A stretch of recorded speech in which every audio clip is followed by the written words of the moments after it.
2 वर्षापूर्वी मी पुण्यात जॉईन झालो आणि त्यानंतर मधल्या काळात एक पुण्याला क्राईम डीसीपी होते. असंच एका गुन्ह्याच्या संदर्भात भेटलो होतो आणि तेव्हा ते सहज बोलता बोलता म्हटले की साहेब मर्डर हा ना इरिव्हर्सेबल असतो. म्हटलं म्हणजे? ते म्हटले की एकदा खून केला ना तर तुम्ही तो घटनाक्रम आयुष्यात रिव्हर्स नाही करू शकत.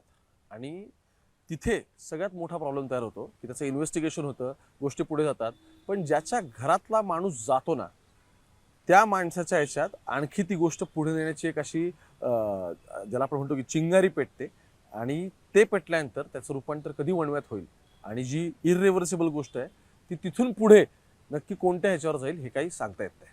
आजची स्टोरी तुम्हाला समजून घ्यायची असेल तर हे वाक्य तंतोतंत अप्लाय होतं. आणि सगळ्यात महत्त्वाचं काय, सिस्टीम आपली अशी आहे की बघा म्हणजे आता तर सगळे आपण त्या CJPच्या आंदोलनाच्या निमित्ताने आपली सिस्टीम काय आहे आणि सत्ताधारी काय त्या सगळ्याचा या सगळ्याचा आपण अनुभव घेतोच आहे. पण ही समाज व्यवस्था एक गुन्हेगार कसा तयार करते ना याचं उत्तम उदाहरण आणि केस आता या सगळ्या प्रकरणाच्या संदर्भातली प्रेस नोट असेल, आधीचे रेकॉर्ड असतील, माझ्या हातात आहे. घटनाक्रमाला सुरुवात करतो. यात 2 स्टोर आहेत.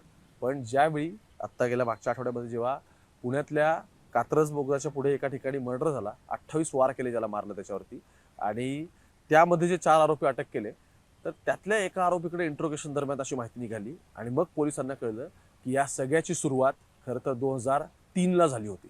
नक्की काय झालंय, कसं घडलंय, सगळ्या गोष्टी समजून घेऊ. नमस्कार, मी ओंकार आणि तुमच्या सगळ्यांचं पुणे मेट्रोमध्ये स्वागत.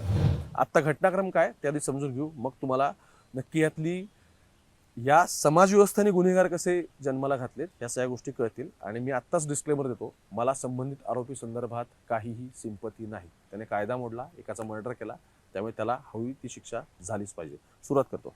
आत्ता 11 तारीख गेली, त्यादिवशी रात्री साधारण 10:30च्या दरम्यान कात्रजच्या इथे जवळपास शिंदेवाडी नावाचं गाव आहे. तिथे जुन्या बोगद्याच्या इथून पुढे गेलं की एक हॉटेल आहे. हॉटेलच्या पुढे जात असताना संजय बाबूराव कडू देशमुख या व्यक्ती, 40 वर्षांची व्यक्ती, या व्यक्तीचा इथे खून झाला. आता ही संबंधित व्यक्ती आहे, पानशेतचे गाव आहे त्याचं, इथं कोंढव्यात वगैरे राहिला आहे. याचा त्याच्यावरती 28 वार आहेत. त्याचा वार करून खून झाला. आता हे खून झाल्यानंतर नेहमीप्रमाणेच असं ते अज्ञात कारणावरून खून झाला, मग ते अज्ञात इसमाने तो केला वगैरे अशी तक्रार दाखल झाली. पण त्याच्यावरती डोक्यावरती, तोंडावर, हातावर धारदार शस्त्राने वार केलेले होते आणि तो वार करून खून झालेला होता हे या सगळ्यामध्ये क्लिअर झालेलं होतं. या सगळ्या संदर्भात फिर्याद नोंदवण्यात आली. मग फिर्याद नोंदवण्यात आल्यानंतर गुन्हा खाली ट्रान्सफर झाला राजगड पोलीस स्टेशनला आणि मग ह्या सगळ्याचा तपास सुरू झाला. 4 जणांना उचलला, पहिले 2घांना उचललं. आता पोलीस काय म्हणतात की संबंधित गुन्हा बाबा गंभीर स्वरूपाचा आहे, त्यामुळे मग संबंधित आरोपी ह्यातले कोण आहेत हे निष्पन्न करून या सगळ्या संदर्भात पुण्याचे SP असतील किंवा बाकी LCB लोकल क्राईम ब्रांच वगैरे आहेत, या सगळ्यांनी या सगळ्याचा समांतर तपासाला सुरुवात केली. आणि तपास सुरू झाल्यानंतर वेगवेगळ्या घटनास्थळांना भेट दिली. त्यानंतर गुन्हे शाखेच्या सासवड पथकातील पोलीस अधिकारी व अंमलदार ही सगळी मंडळी पुढे गेली. लोकल क्राईम ब्रांच या सगळ्यामध्ये गेली. प्रत्यक्षदर्शी, त्यानंतर तिथे आणलेले काही साक्षीदार, घटनास्थळाकडे येणारे लोक, CCTV फुटेज, या सगळ्या गोष्टींचा तांत्रिक तपास करण्यात आला. तांत्रिक तपास झाल्यानंतर या सगळ्यामध्ये काही सूचना देण्यात आल्या होत्या. त्यानंतर सगळ्यात पहिल्यांदा सापडला मंथन दिनेश वैद्य हा आरोपी सापडला, जो पुण्यातल्या सदाशिव पेठमध्ये राहतो. हे नाव लक्षात ठेवा, पूर्ण नाव लक्षात ठेवा, कारण हीच लिंक 2003ला जाणार आहे. नाव आहे मंथन दिनेश वैद्य. दुसरा आरोपी सापडला या सगळ्यामध्ये सौरभ सागर परदेशी, हा पण तिथलाच जोशीवाड्याच्या इथला आहे, पुण्यातल्या सदाशिव पेठेतला. आता हे दोघं निष्पन्न झाल्यानंतर या दोघांना 14 तारखेला ताब्यात घेण्यात आलं, एक आठवड्यापूर्वी. 14 तारखेला दोघांना ताब्यात घेतलं. ताब्यात घेतल्यानंतर आरोपींना विश्वासात घेऊन आणखी विचारपूस केली, इंट्रोगेशन झालं थोडक्यात. मग ते म्हटले की आणखी 2 जणांचा याच्यामध्ये संबंध आहे.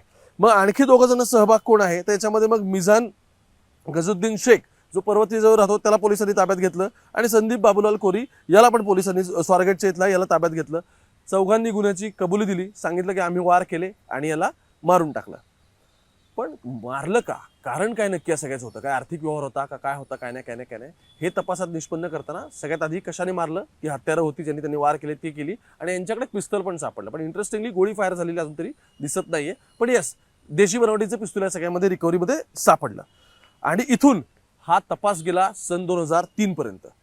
2003ला या आत्ता जो मेला या सगळ्यामध्ये जो कडू देशमुख आहे 40 वर्षांचा, त्याचा मित्र होता दिनेश वैद्य. 2003ला हे दोघं मित्र होते, एकत्र भेट. बरं, त्यावेळी हे कुठं वीटभट्टीवरती काम करायचे का कुठेतरी साईटवर वगैरे काम करायचे. या दोघांमध्ये भांडण झाली आणि त्यावेळी या कडू देशमुखने कोणाला मारलं? त्या कडू देशमुखने या सगळ्या प्रकरणामधल्या दिनेश वैद्य याचा खून केला. त्याचा खून झाल्यानंतर आत्ता म्हणजे 2003ला हे सगळं झालं. त्यावेळी हा जो मंथन वैद्य आहे तो त्यावेळी 1.5 वर्षाचा होता. 1.5 वर्षाचा होता. त्याच्या बापाचा खून झाला, मित्राने केला. आणि तो मित्र जो हॅबिच्युअल ऑफेंडर आहे, ज्याच्यावरती एक नाही, ज्याच्यावरती 3 वेगवेगळ्या खुनाच्या केसेस सगळ्या चाललेल्या होत्या, या सगळ्यामध्ये लहानपणापासून कोर्टाच्या चक्रा मारल्या. 23 वर्ष झाले तरी सुद्धा या सगळ्या प्रकरणात संबंधित आरोपीला कोणतीही शिक्षा झालेली नाही. कालांतराने तो सुटला. आत्ता रिसेंटली तुम्हाला किस्सा सांगतो, 2023ला त्याने मर्डर केलेला होता. त्या 23च्या मर्डरच्या प्रकरणात पण त्याची पहिल्यांदा बेल झाली आणि बेल आत्ता आठवड्याभरापूर्वी बेल झाली होती. बरं, ज्या दिवशी कोर्टात हिअरिंग होती ट्रॅप त्याच दिवशी लागलेला होता, पण कोर्टात काही करून तो मर्डर एक्झिक्यूट करता आला नाही म्हणून हे बाहेर पडले. त्यानंतर हा बेलवर बाहेर सुटला. बेलवर बाहेर निघाल्या पानशेतच्या दिशेने तो चाललेला होता. मध्ये कात्रजचा घाट लागला आणि कात्रजच्या घाटात या चौघांनी मिळून त्याचा काटा काढला. 2003ला जो पोरगा 1.5 वर्षाचा होता तो पोरगा आत्ता जेव्हा तो 23-24 वर्षाचा झाला तोपर्यंत त्याने वाट बघितली आणि हा संपूर्ण मर्डरचा पॅटर्न एक्झिक्यूट केला. 23 वर्ष न्यायासाठी भांडला, जो न्याय मिळाला नाही असं त्याच्या घरच्यांचं म्हणणं आहे.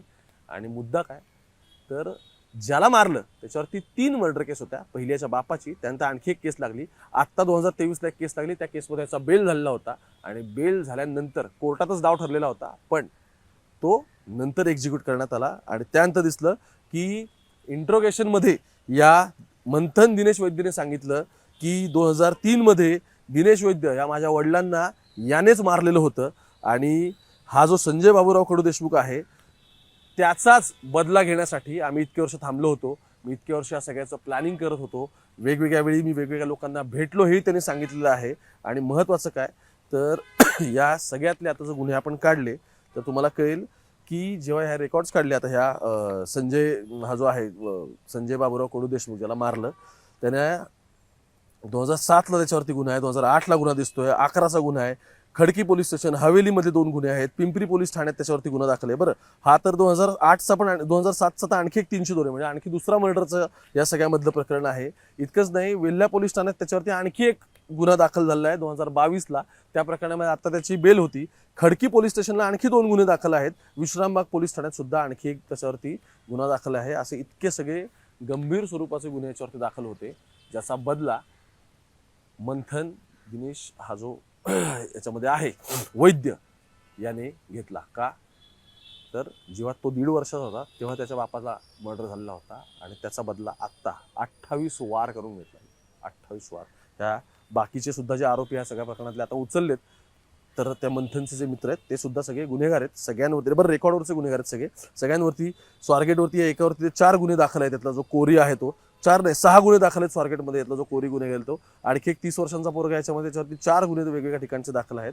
आणि आणखी एक जो शेख आहे या शेखमध्ये दत्तवाडीत 2 पोलीस, खडकला 4 गुन्हे दाखल आहेत आणि पिंपरी पोलीस ठाण्यात आणखी एक गुन्हा दाखल आहेत. अशा या वेगवेगळ्या गुन्ह्यांमध्ये हे आरोपी आहेत. या आरोपींच्या सहाय्याने त्याने बापाच्या मर्डरचा काटा काढला.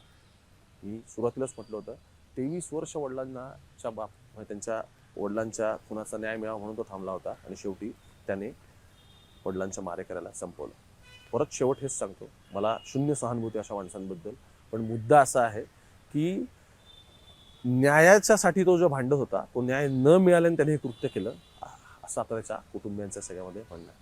बाकी अशा सगळ्या स्टोरीजसाठी तुम्ही मुंबई तक बघत राहा. कॅमेरा पर्सन गोपाळ सोबत आता थांबतो. पाहत राहा मुंबई तक.